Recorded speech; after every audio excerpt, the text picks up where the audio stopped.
नमस्कार। हम बात कर रहे हैं एंडोमेट्रियोसिस के बारे में। आज हम एंडोमेट्रियोसिस के बारे में बात कर रहे हैं क्योंकि मरीज़ को औसतन 7 से 10 वर्ष लग जाते हैं डॉक्टर के इस कंक्लूजन तक पहुंचने के कि आखिर जो तकलीफ़ मरीज़ इतने सालों से भोग रहा था वो एंडोमेट्रियोसिस के कारण थी।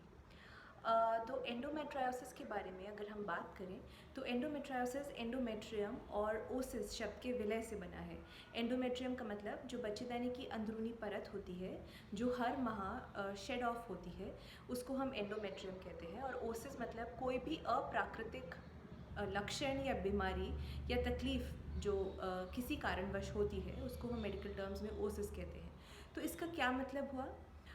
इसका मतलब ये हुआ कि एंडोमेट्रियम अगर अपनी सामान्य लोकेशन से सामान्य जगह से हटकर अगर बच्चेदानी की दीवारों में, अंडेदानी में, फेलोपियन ट्यूब्स में, यूरिनरी ब्लैडर में, लेट्रिन के रास्ते यानी कि रेक्टम के अंदर, यूरेटर्स के अंदर कहीं पर इम्प्लांट हो जाए या कहीं पर भी मौजूद हो अप्राकृतिक तौर पे, तो उसको जो हर माह हमें साइक्लिकल ब्लीडिंग होती है उसको निकलने का रास्ता नहीं मिलता, तो धीरे धीरे वहाँ पर जो हमारा ब्लड है वो एक्यूमुलेट होता रहता है और मरीज़ को धीरे धीरे धीरे धीरे धीरे धीरे जो पीड़ा है वो बढ़ती रहती है।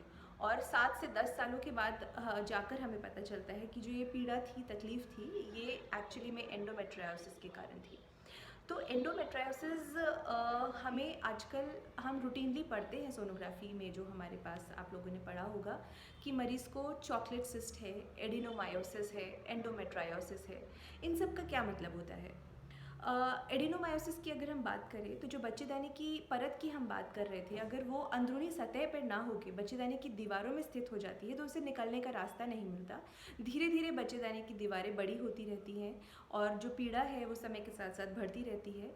जो आकार होता है बच्चेदानी का वो इंक्रीज़ हो जाता है और उसको हम एडिनोमायोसिस कहते हैं। अगर ये बीमारी अंडेदानी की दीवारों के अंदर आ जाए, अंडेदानी में आ जाए, तो हम इसको एंडोमेट्रायोमास या फिर चॉकलेट सिस्ट कहते हैं, क्योंकि इसके अंदर जो कलेक्शन होता है वो चॉकलेट या भूरे रंग का होता है, इसीलिए उसे चॉकलेट सिस्ट कहा जाता है। और सीधे सीधे तौर पे कभी कभी हमें सोनोग्राफी पे एंडोमेट्रायोसिस की रिपोर्ट भी मिलती है।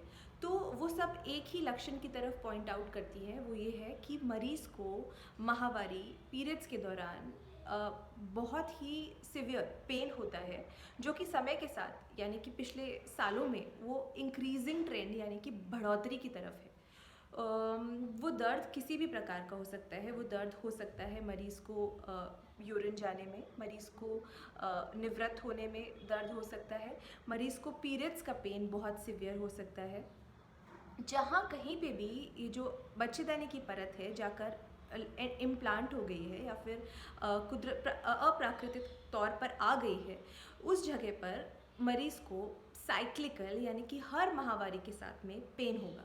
तो मरीज़ का ये पेन समय के साथ में धीरे धीरे बढ़ेगा और ग्रेजुअली ये हमारे नज़रों में आएगा।